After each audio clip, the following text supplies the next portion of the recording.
The sleepy town of Hamburg, New York, home to about 60,000 people, with many making the move there with the intention of raising a family and settling down for life. The Wells family were just the same.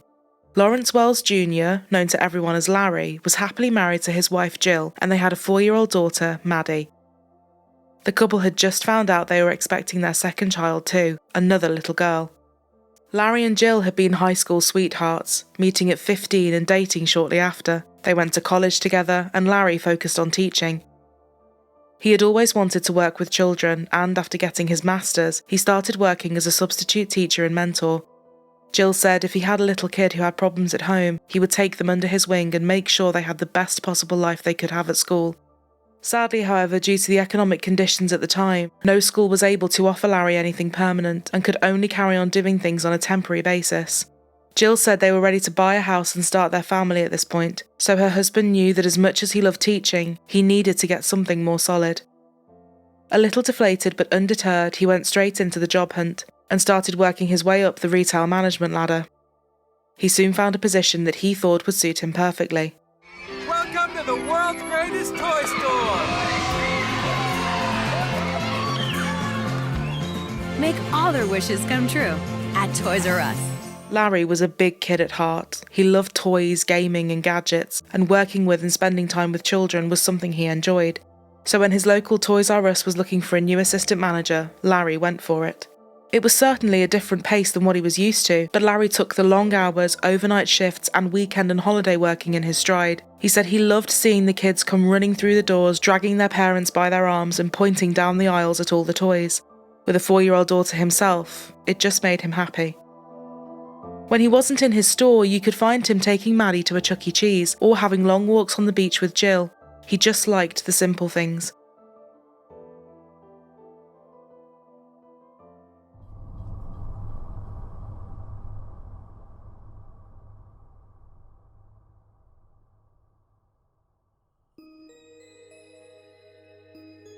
On the morning of June 29, 2013, the Hamburg Toys R Us was about to experience one of their busiest mornings. New lines were coming in and the delivery was big. On days like this, the store would be open as early as 1 a.m, right the way through until closing time. Today it was Larry's delivery shift to manage. He woke up at around 3 a.m. and set off. At 8 minutes past 4, Larry let the delivery driver in to start unloading the stock. At 4:30 a.m, the same driver was let out via the back door, and Larry carried on with his morning. Just before 5 a.m, 2 employees named Richard and Anthony arrived to start their shifts. There was always a radio left outside so that people could let management know when they arrived. The manager would then let them in, but lock the door straight away. Richard and Anthony radioed Larry, but they got no response. Richard walked around the side building where he found an open door. This was surprising as all exterior doors were always locked. He clocked in and entered the store anyway, alongside 2 other co-workers who had the same idea, Isaac and Cindy. The delivery needed working and everyone just carried on. Perhaps Larry was still checking off the delivery or on a conference call. The store was so big after all, that they could all often go hours without even bumping into each other. But a few minutes later,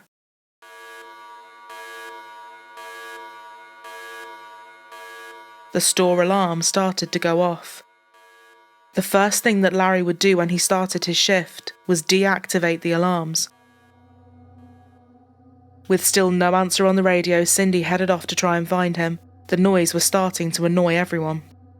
Suddenly, over the piercing wail of the alarm, came a scream. Cindy had walked into the office and found Larry slumped in his chair. The phone was beeping and off the hook, and he was bleeding heavily from his chest. It looked like a gunshot wound. Under the fair assumption that a gunman might still be inside the building, the employees ran out of the store and a frantic Cindy called 911. 911 emergency. Toys R Us. Okay, what's going on? I don't know. He was shot. Toys R Us? Is he inside? Yeah. Is there anybody else there? Yeah, I have 2 other guys with me.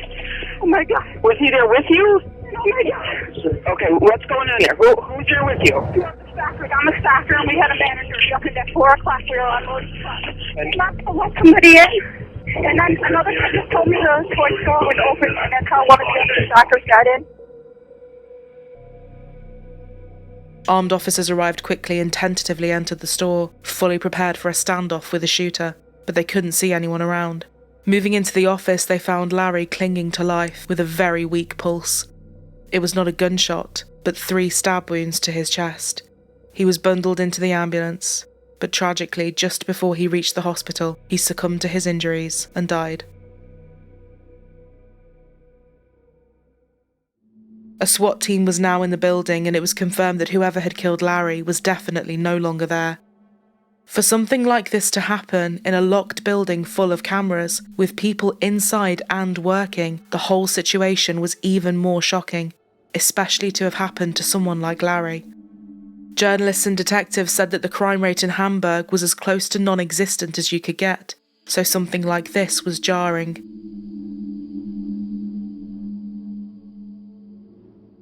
They didn't know whether Larry had unlocked the door by mistake and it was a chance intruder, or if it was a worker with their own key. In terms of who would want to kill Larry, it went without saying that he had no bad blood with anyone and no disgruntled employees. Going into the office, they noted that nothing really seemed out of place. It looked exactly how you'd expect an office to look. It didn't look like anything had been taken and no drawers were open. But looking around Larry's desk, they did spot that the main cable for the CCTV system had been pulled out. A 2007 University of Florida Gators cap had also been left on the floor too.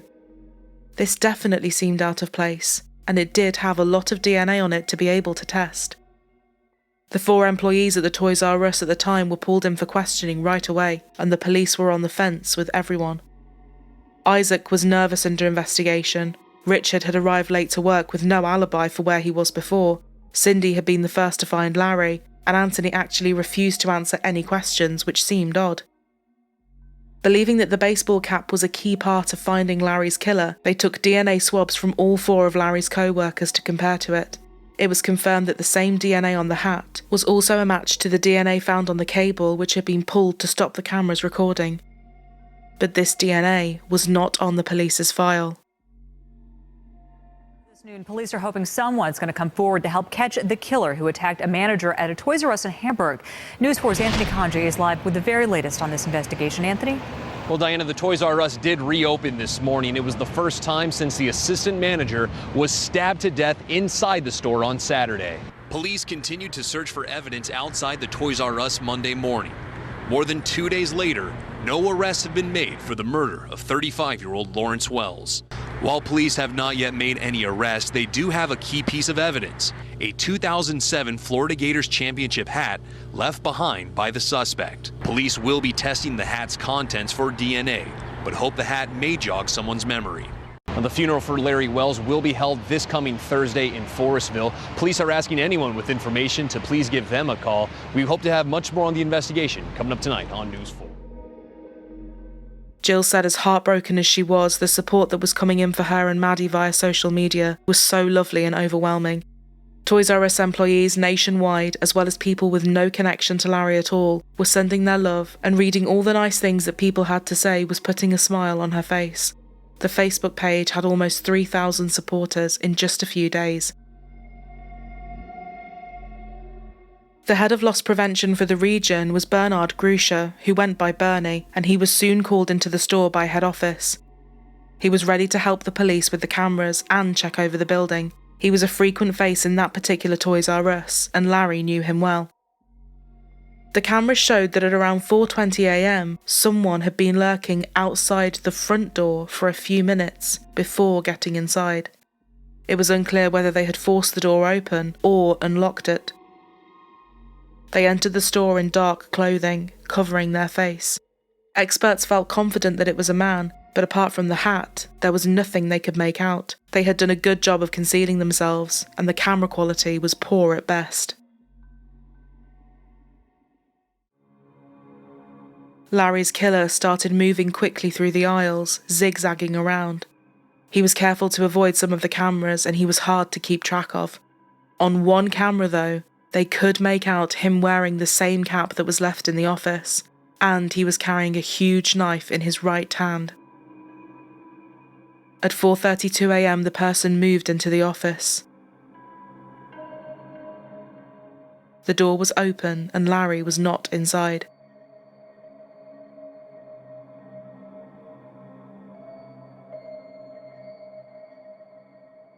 Seven minutes later at 4:39 a.m, all the cameras stopped recording, and this was the moment the cable had been pulled out.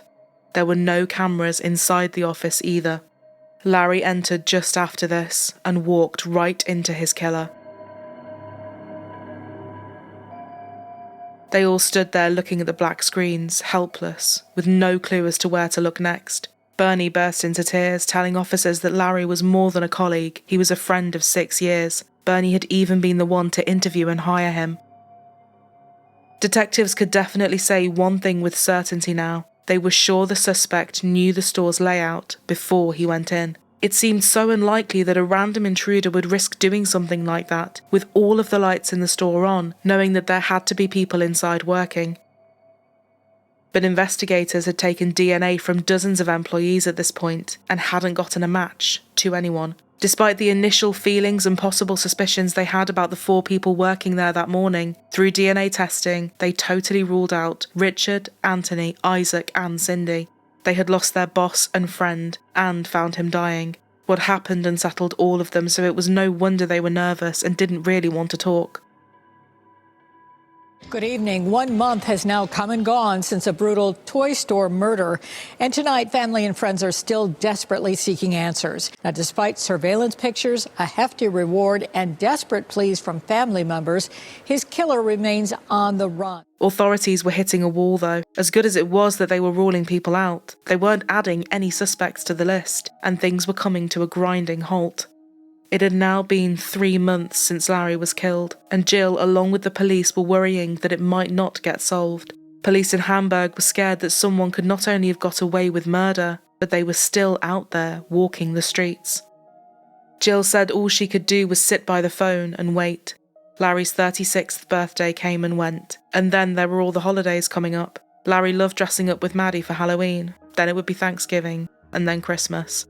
All of these things she had to help their 4-year-old through as well, who didn't really understand what was going on. And then Jill would be having her second baby without her husband by her side.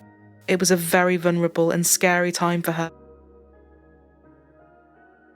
Murder remains a mystery, but tonight family and friends are rallying to support the family left behind. Rachel? This is the biggest benefit that the family of Larry Wells has had so far. All of the proceeds will go to support Wells' wife, his daughter, and their unborn child. More than 400 people have bought tickets to tonight's benefit for the family of Larry Wells, bringing the total raised so far to over $10,000. We have hundreds of volunteers, donations, baskets. It's just been amazing. It's overwhelming, but I think for Jill and for Maddie and our little baby on the way, I certainly think that this is a wonderful event. Hamburg police are still looking for Wells' killer, the man seen in these grainy surveillance photos from inside Toys R Us.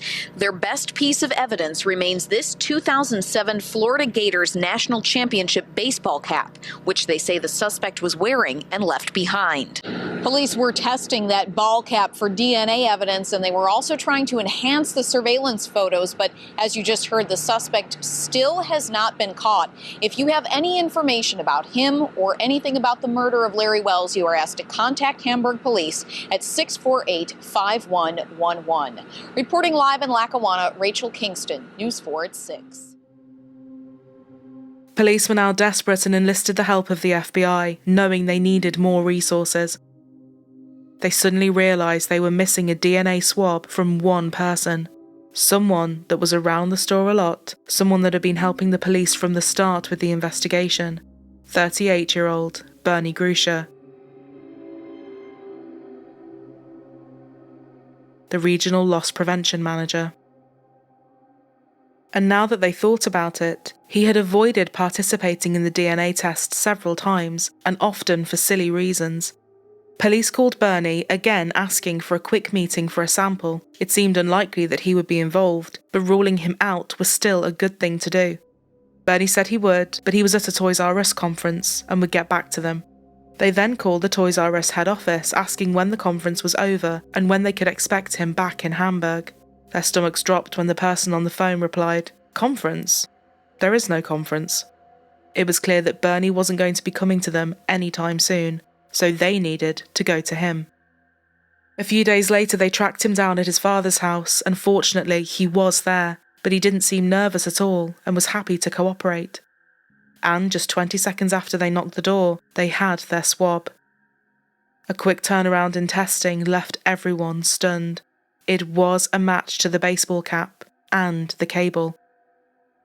Was it really possible that the person who had been so keen to help, so willing to show them the cameras, the man in charge of security for the region, and someone who had sat and cried with Larry's family at his funeral, was his killer? They wasted no time and headed back to interview him. When asked about the DNA on the power cord, he said this was silly to even question given the fact that it was his job to look at the cameras in all stores, and this occasionally involved unplugging things to reboot them. His DNA being on the cable was nothing, and they could probably find it on all the cables in all the offices in all the stores. But the ace up their sleeve was the baseball cap. Bernie said he hadn't got a clue. He didn't know of any such cap. There's one other issue, and it's a major issue, so that you never saw the hat, you don't know who's in that video. How was your DNA on that hat? My DNA's on the hat? I have no idea. The only thing I could think of is the fact that I saw it. It makes no sense. Guys, I didn't do this to Larry. Police offered him an out, asking if it was some sort of argument that had got out of control. This is your opportunity. Guys, I didn't do it. I'm sorry. I don't know what you want to say. You made a mistake. Don't make another one today. Whatever, guys. Your DNA's Bernie. Great. I didn't do it. Not great. Bernie started panicking. I know the camera. Right. I know the system. If I did this, there's no way I would have left all this evidence. Realising that this was going from bad to worse for him, he said he needed a lawyer, and the interview came to an end. He was so adamant that he had nothing to do with this, and with no motive standing out as to why he would want to do this, it was a worry for detectives. Had they got this all wrong? But to everyone on the outside, Bernie's life was a stark contrast to the reality, and this motive would soon become clear. Everyone thought that Bernie had it all. A gorgeous, recently renovated home which he shared with his wife and 2 children, new cars on the drive, and a great job with a fantastic salary and lots of benefits. But he was actually well over $1 million in debt, and his wife Heather had kicked him out, obtaining a restraining order against him in the process. He had pushed and shoved Heather, ran upstairs and shot the gun. She found him face down on the floor. When she rolled him over, he said, "I wanted to see if you still loved me." She described his behaviour as violent and bizarre, and after he moved out of the house, he started renting a new place with his girlfriend. His house was full of brand new sealed toys and expensive electronics, all boxed up and labelled and all stolen from various Toys R Us stores up to hundreds of miles away from Hamburg. He had been selling it all on eBay, making around $200,000 so far. And being part of the regional management team, getting access to any store whenever he wanted was not hard for him. After all, who was going to look at someone in charge of security as a threat or problem? Given how brazenly he had marched around Larry's store that morning, knowing there would be people working a delivery, showed just how confident he had become with his scheme. They also found a memory card which showed Bernie filming various Toys R Us stores with a secret camera, scouting out the stock and camera locations. Man is being held without bail on murder charges in a case that stunned Western New York.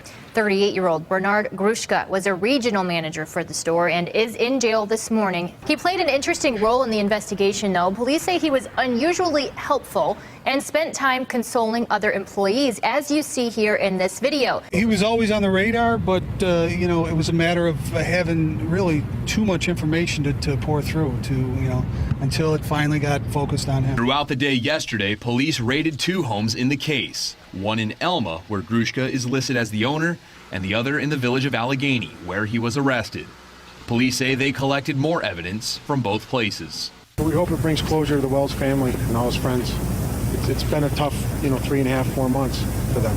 So it feels good at this point. In July 2014, faced with a concrete case against him, Bernard Grusha finally pleaded guilty, but to the charge of manslaughter instead.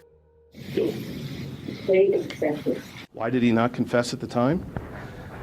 Well, what I can tell you is it took my client time to come to terms with what had happened. Attorney Frank Hausch says Grusha's wife was battling cancer and they were struggling financially. So the regional vice president for loss prevention was there to steal. Several factors went into the decision to offer a plea to a lesser charge of manslaughter instead of second-degree murder. Police did not believe the defendant had the intent to kill. And that would have made it very difficult at trial to convince a jury that the defendant had an intent to kill when the police, the investigators, are saying he doesn't have the intent to kill. Most importantly, to me, is that the victim's family agreed to the disposition. Through his lawyers, he said that killing was never the intention. Larry was essentially collateral damage in his plan to steal from the safe in the store. Bernie said he had planned it all from the start. He tried to make it look like he didn't have the keys when he got to the front door that morning, spending a few minutes outside pretending to force it open, to throw police off the scent. When Larry entered the office, Bernie came at him from behind the door, brandishing the knife and telling him to open the safe. But Larry instantly lunged at him, fighting him back and refusing to open anything. Larry tried to grab the scarf covering his face and in the process knocked his cap off. Bernie then stabbed him 3 times and fled the office, just as Larry fell to the chair, grabbing the phone to try and call for help. His friends said that it was Larry all over. His colleagues were his friends and he would have fought back to protect not only himself, but them as well. Little did he know that the person who had done this to him was someone he called a friend. Bernie's lawyer said, "At the time my client committed this offence, he was trying to get money to support his family. He did not anticipate encountering Larry Wells. The death was the result of an unfortunate encounter in an enclosed space. He knew Larry Wells. Larry Wells was a friend of his. He had no desire to see Larry Wells harmed." But it had to be noted that he had turned up to the store with a knife. This indicated that he was at least prepared to use it. Why bring it otherwise? One detective said it is common for burglars to not arm themselves and to use stealth. They are there to either steal money or property and get out, as opposed to robbers who announce themselves, who come in with guns blazing. No parent or anybody should have to go through this. My family was changed forever. It was the worst day of our lives. Today, a judge handed down the maximum sentence for manslaughter. Bernard Grusha was sentenced to 25 years plus 5 years probation. This was the maximum length of time he could get, and the judge said the maximum was absolutely the only option.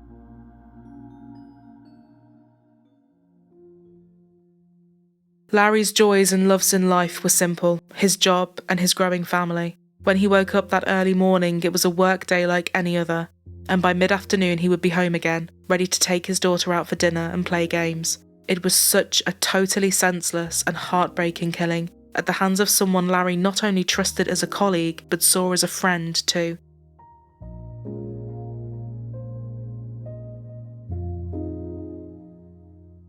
Matt Chandler, a local journalist, had followed the case closely and talked to Jill a lot through her grieving process. With a young daughter of his own, he told Jill he couldn't imagine having to explain that a parent wasn't coming home. Jill said that she and Maddie had written little letters to him, sending them to heaven in balloons. This inspired Matt to write a book about helping children to grieve and understand death. It was called Balloons for Heaven, and the illustrator put Larry, Jill and Maddie in there together as a tribute to a wonderful father, husband and friend.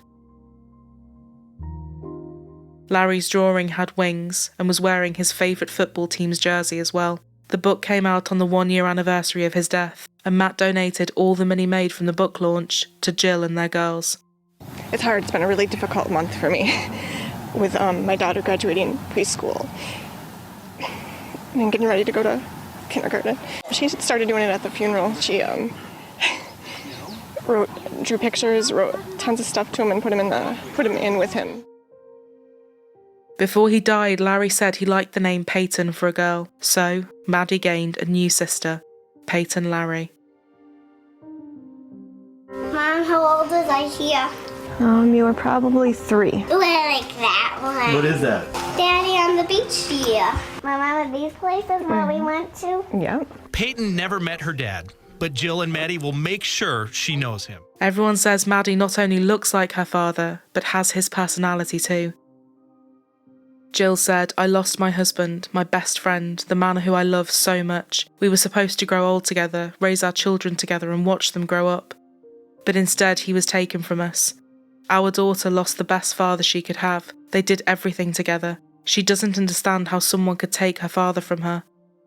I want to make sure she remembers all the memories, and I'll keep showing her all the pictures and telling her stories so she always knows how much her dad loved her. He was amazing."